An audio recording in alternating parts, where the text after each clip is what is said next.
Good evening, doctors. My name is Rakesh Sonone on the behalf of FDC and MedTalks. I welcome you all to yet another episode of 52 Weeks Diabetes Essential by Dr. Sanjay Karla. And today's topic is glucometric guardianship.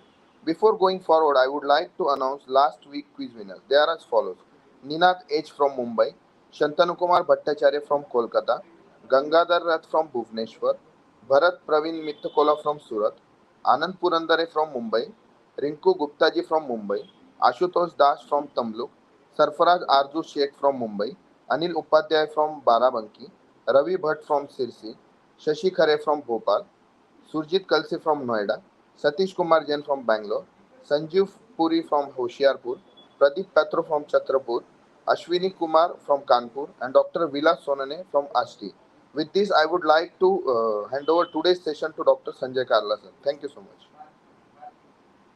Thank you, Rakesh, and good evening, everyone. Today is a special day because it's World Health Day today. And the theme for this year's World Health Day is My Health, My Right. This is a very important theme because it reminds all of us, all our fellow citizens, that we have a right, we have a constitutional right, a humane right to health. We welcome Dr. M.A. Lambe and we welcome Minam ji from Pakistan. Salam and looking forward to a very happy Eid. And for the next couple of days, very fulfilling Ramzan fasting which is going on. Good evening to Dr. Vinay Desai as well. So, my health, my right is the theme for this year's World Health Day. But when we speak of rights, we also have to speak of responsibilities. So it should be my health, my right, my responsibility. We have a right towards health as well. And then why my? Why not our? Because oh, you are our. Because we are in it together as a team. So actually, the theme should be our health, our right, our responsibility. And that's what we'll talk about today.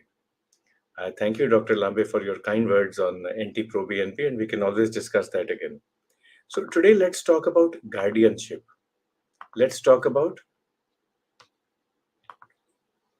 let's talk about guardianship, and let's talk specifically about glucometric guardianship. Now, what does guardianship? Guardianship means the status or the act of taking care of someone, guarding someone, preventing them from coming to harm. And that is what we actually try to do in diabetes when we try to offer glycemic guardianship to our patients. The WHO launched a couple of years ago the Global Diabetes Compact campaign, the GDC campaign. And what they said was that by the year 2030, all of us should be guardians of glucose and we should be able to achieve certain aims. The last 4 years brought this into stark focus because we had to become more vigilant, more health vigilant, and more glucose vigilant in COVID 19. So, glucovigilance taught us that if you are vigilant, for example, for glucose, you have to be able to measure it because this is Lord Kelvin's law. If you can't measure it, you can't fix it. So, you need to measure the temperature, for example. Kelvin created the Kelvin scale for the Kelvin thermometer for measuring temperature. But this is not the complete law. Actually, in today's world, the law should be if you can't measure it accurately, you can't fix it appropriately. So we need accurate measurements. This is especially true in glucose care, in diabetes care. Now, the WHO brought out this World Diabetes Compact, and what they said was that by the year 2030, in all our countries, we should be able to diagnose diabetes in 80% of all people living with the disease. Currently, we are at 50%. Achieve glucose optimization in 80% of all patients who are diagnosed. So that's 80 out of 80. Currently, we are at something like 25% out of 50%. We should be able to control blood pressure in 80% of all individuals. Or statin prescription in 60% of all individuals. Currently, in India, we're at 3 or 4%.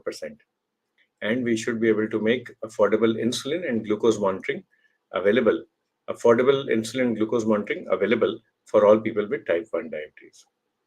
So this is our target from the WHO.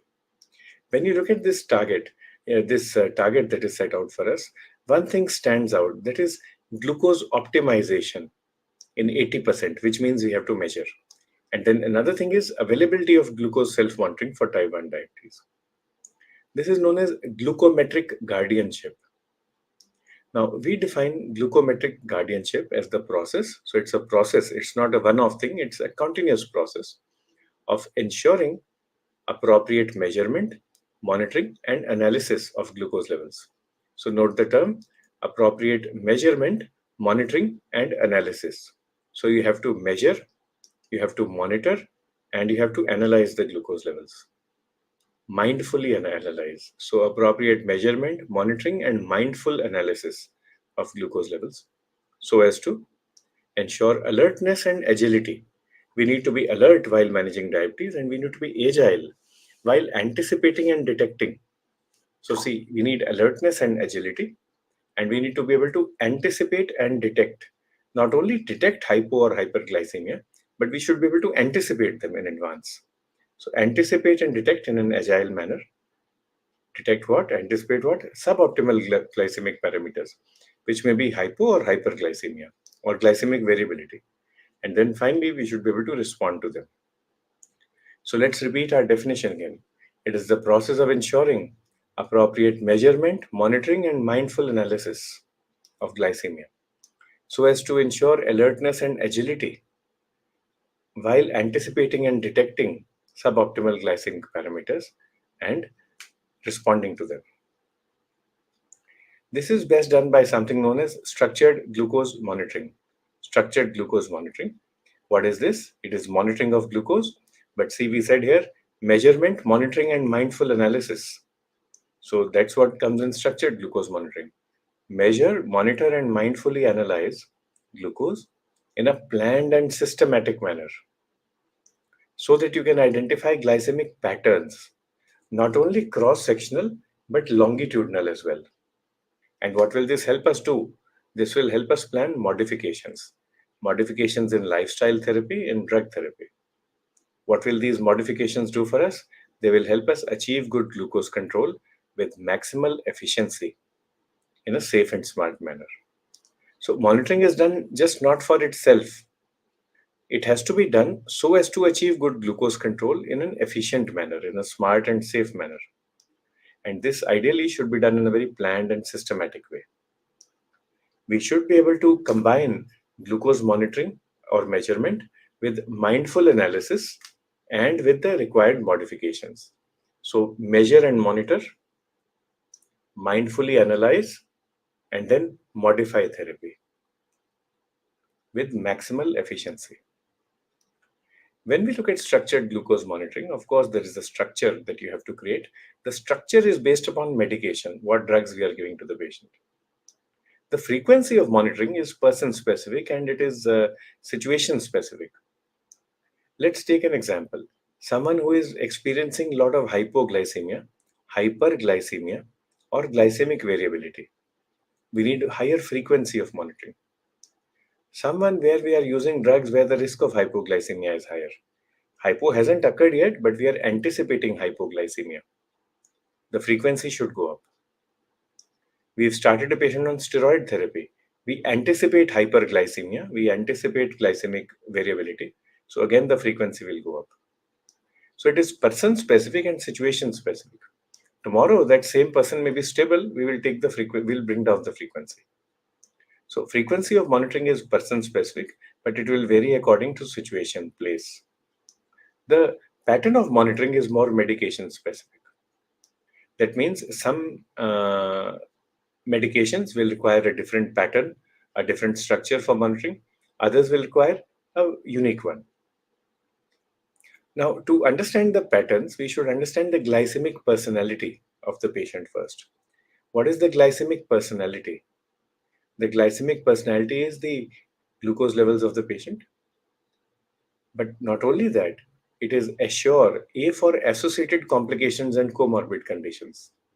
S for the social realities and sensitivity of the patient. S for the severity and style of hyperglycemia. U for the utility and urgency of glucose lowering. R for the relative risk of hypoglycemia. And E for the expected efficacy or glucose lowering effect of the various drugs we are giving. This assure sounds a bit complicated, so we simplified it into sure. Now, how do we decide how we are going to do glycemic or glucometric guardianship? We look at the patient, and in a short way, we understand the severity and style of hyperglycemia.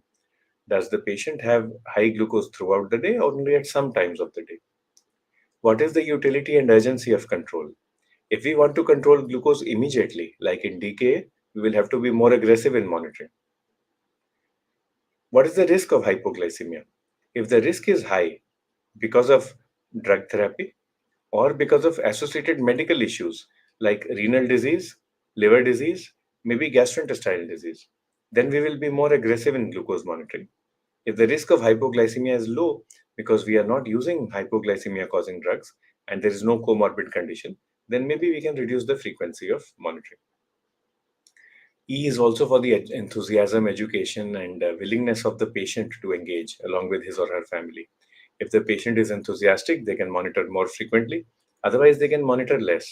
And this enthusiasm is also very fluid. There is a lot of emotional fluidity in chronic disease. So today, the patient may say, I want to check sugar 6 times a day. And tomorrow, they will say, I will not even check for 1 month. So there's a short way of deciding the frequency of glucose monitoring.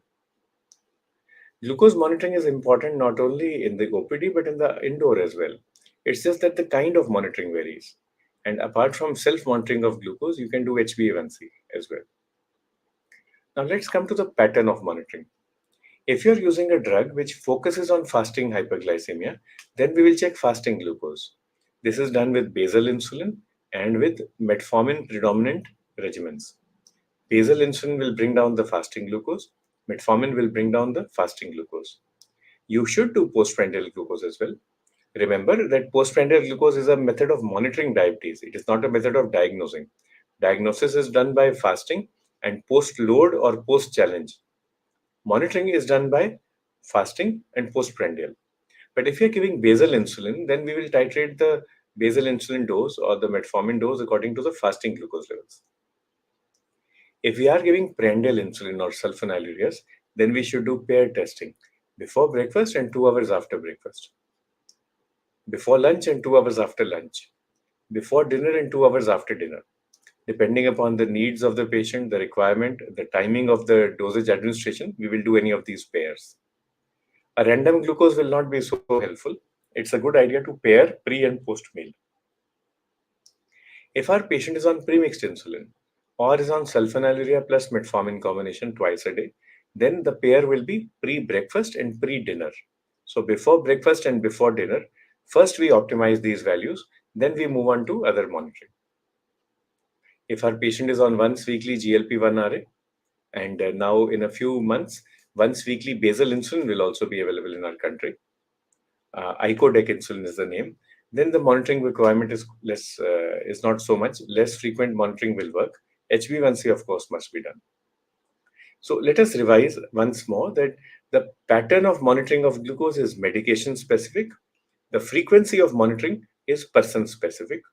Within the same person, you can have a lot of intra-individual variability depending upon the situation that the patient finds himself in. The short method is a good way of understanding the glycemic personality of the patient. So remember to assess the severity and style of hyperglycemia, the utility and urgency of control. If these are high, then more frequent monitoring, more aggressive therapy. The more aggressive the therapy, the more frequent the testing. If, however, the risk of hypoglycemia and complications is high, then again, not however, but if the risk of hypoglycemia and iatrogenic complications is high, and also the enthusiasm and education of the patient is high, then again, more frequent monitoring will be needed. So just let's remind ourselves once more that the more aggressive the therapy, the more frequent the testing. The more aggressive the treatment, the more frequent the testing. The more the risk of complications, the more frequent the testing. Pattern of monitoring will be based on the drug that we are using and the pharmacokinetic and dynamic properties of it. Now, for glucometric guardianship, we need support. So first of all, we need to our own know our own roles and responsibilities. Will I check the glucose? Will the patient check? Will the caregivers at home check? Who will share the values with us? How will we respond to changes in glucose? Will we do it immediately on telephone or WhatsApp, or will we do when the patient comes to us after 2 or 4 weeks? So that should be decided. Second is equipment. We should have a good quality glucometer. Everything should be standardized, and we should teach the patient how to check glucose. Apart from the glucometers, you can always use flash or ambulatory glucose monitoring, and in some cases, CGM, continuous glucose monitoring. From a hospital point of view, apart from all the other things, the responsibilities like who will procure the meter, whether in a hospital the glucometer will be shared between patients or will it be independent, how we'll ensure hygiene during testing, how we'll dispose of all the plastics, sharps, ancillaries, all this should be decided and written. Procedural safety is also important. Supposing your patient is HIV positive or HBS positive, then who will check? Will the nurse check or someone? And what happens if there is a needle stick injury? All these should be decided. So, this is what we had to discuss about glucometric guardianship. Glucometric guardianship helps us guard our citizens. It helps us guard against hyperglycemia, against hypoglycemia. It helps us guard against complications. It helps in improving our practice and it helps facilitate audit as well. And we are able to compare ourselves with other people and achieve better outcomes. So let's come to our questions for today. The first quiz question is: what is the aim of glucometric guardianship? Is it to inhibit alertness in glycemic care, to offer agility in anticipating and detecting suboptimal glycemic parameters, or is it to see the effect of glucose variability or control glucose? So, what is glucometric guardianship actually meant to do? Does it inhibit alertness, offer agility in anticipating and detecting suboptimal glycemia? Does it lead to effect of glycemic variability? And does it directly control blood glucose? The second question is stepwise factors included in the glucometric guardianship checklist include procurement, distribution, pre-testing hygiene, testing, recording, action, disposal, quality control, and procedure safety. This is the stepwise factors. Or is the stepwise as follows: procurement, distribution, pre-testing hygiene, recording, quality control? Or is this more appropriate: procedure safety, disposal, quality control, procurement? Or maybe choice D: pre-testing hygiene, recording, action, disposal, procedure safety. So out of all these, which is the most complete answer in uh, the glucometric guardianship checklist, from procurement to procedure safety, or procurement to quality control, or just procedure safety to procurement, or pre-testing hygiene to procedure safety? All options are there. So while we answer this question, we'll move on also to other questions from our guests today. And it's always a great pleasure being with everyone.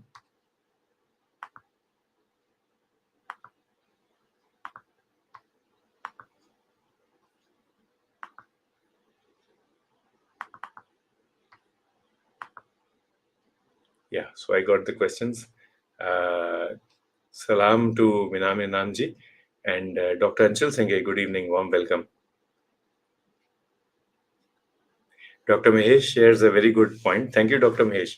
So, to lead a healthy life, what Dr. Mahesh suggests is review and revise your beliefs on quality of life and happiness. Very true. Let's understand our beliefs, introspect on quality of life and happiness, and automatically, when we think about this, we become healthier and happier.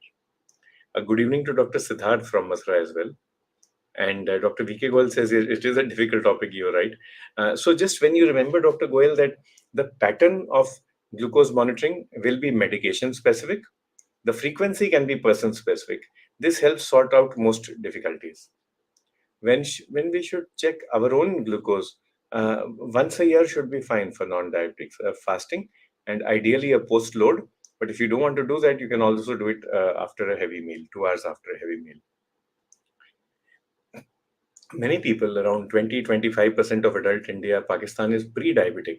So HbA1c should be done every 6 months at least in them, just to ensure that things are not worsening. Also, there are times when you will find that there is a risk of hyperglycemia.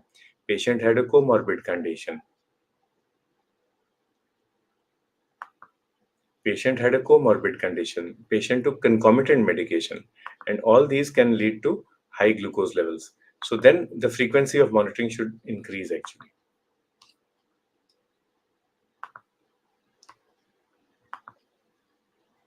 Today we have less questions. Perhaps it is World Health Day, so everyone wants to feel happy. And the second thing is that our elections are starting, so many people are in the election mode. Yeah, Dr. Shashikare asks about liraglutide. Yes, liraglutide can be given at any time of the day. It doesn't require an empty stomach. In fact, if you give it after meals, the chances of GI discomfort are less. So when I start, we give the choice to the patient. You can take it at any time of the day, but many times we counsel them to take it after dinner. So they take it, go off to sleep, and they wake up okay in the morning. This is required only when you are initiating therapy or when you are escalating therapy from zero point 0.6 to 1.2 or to 1.8 milligram. Otherwise, if the patient is on stable therapy, it really doesn't make too much of a difference. And each patient prefers his own style. For liraglutide, maybe if the patient is stable, fasting and postprandial once a week should suffice. And of course, HbA1c should be done every 3 months. With this, I'd like to thank everyone for being with us today. Thank you, Anshul, Mahesh, Dr. V.K. Goyal, Siddharth, and Minam. Thank you, Vinay, as well, Dr. M. L. Lambe. And we have Rakesh with us from Team FDC. I'd like to thank Rakesh as well for all the hard work that he and his team put in. So, Dr. Rakesh, how was your day today?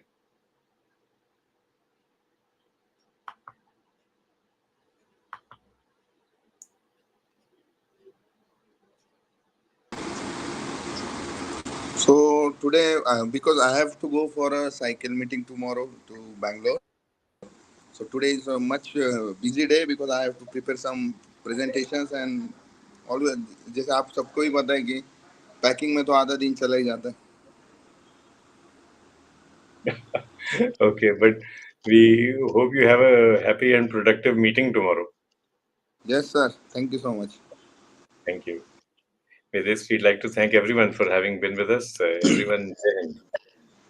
Yes, thank you so much to join us, and thank you so much, Sanjay Kharla sir, for sharing your experience on very important topic. And with this, I would like to thank everyone and good night, Jain. Thank you. Jai Hind.